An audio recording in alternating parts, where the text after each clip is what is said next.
લખપત તાલુકામાં આવેલા સ્વામિનારાયણ સંપ્રદાયના નવા બનેલા વિશાળ મંદિર વિશ્રાંતિ ભુવન અને ભોજનાલયનું તારીખ 14/8ના આચાર્ય મહારાજ કૌશલેન્દ્ર પ્રસાદજીના હસ્તે લોકાર્પણ કરાશે।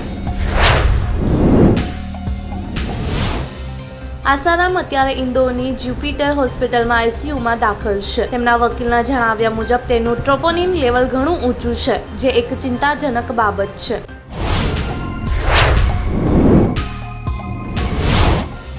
સ્થાનિકોએ પ્રાથમિક સુવિધાઓને કામો ન થતો હોવાનો આક્ષેપ કરવામાં આવ્યો હતો। નિકોલના કોર્પોરેટર બદલેવ પટેલ ઉગ્ર થતા મામલો ગરમાયો હતો।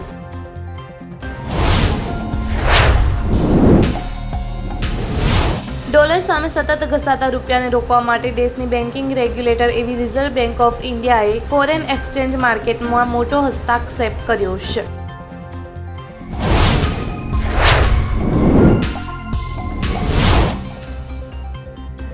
એસઆઈએ ટીમ શ્રીનગરમાં 8 સ્થળોએ દરોડા પાડી રહી છે, જેમાં જેલમાં બંધ યાસીન માલિકના નિવાસ સ્થાનનો પણ સમાવેશ થાય છે।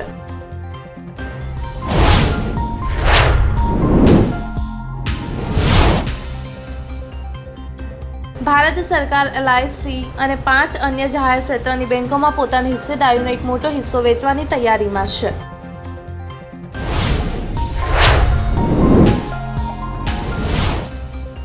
એક પોસ્ટ શેર કરતા મુનમુન દત્તાએ જણાવ્યું છે કે છેલ્લા કેટલાક દિવસો તેના માટે ખૂબ જ પીડાદાયક અને મુશ્કેલ રહ્યા છે। તેની માતા કેટલાક દિવસોથી બીમાર છે। મહારાષ્ટ્રના પાલઘર જિલ્લામાં દેહ વેપારની ચુંગલમાંથી બચાવાયેલી 14 વર્ષની બાંગ્લાદેશી પીડિતાએ પોલીસને જણાવ્યું હતું કે 3 મહિનાના સમય ઓછામાં ઓછા 200 પુરુષોએ તેના પર જાતીય શોષણ કર્યું હતું।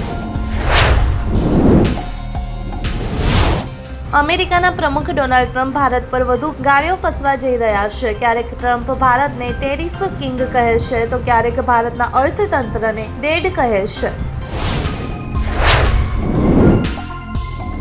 અમેરિકામાં એક મોટી દુર્ઘટના થઈ છે, જ્યાં 2 વિમાનો અથડાયા છે, જેના કારણે ભીષણ આગ લાગી છે।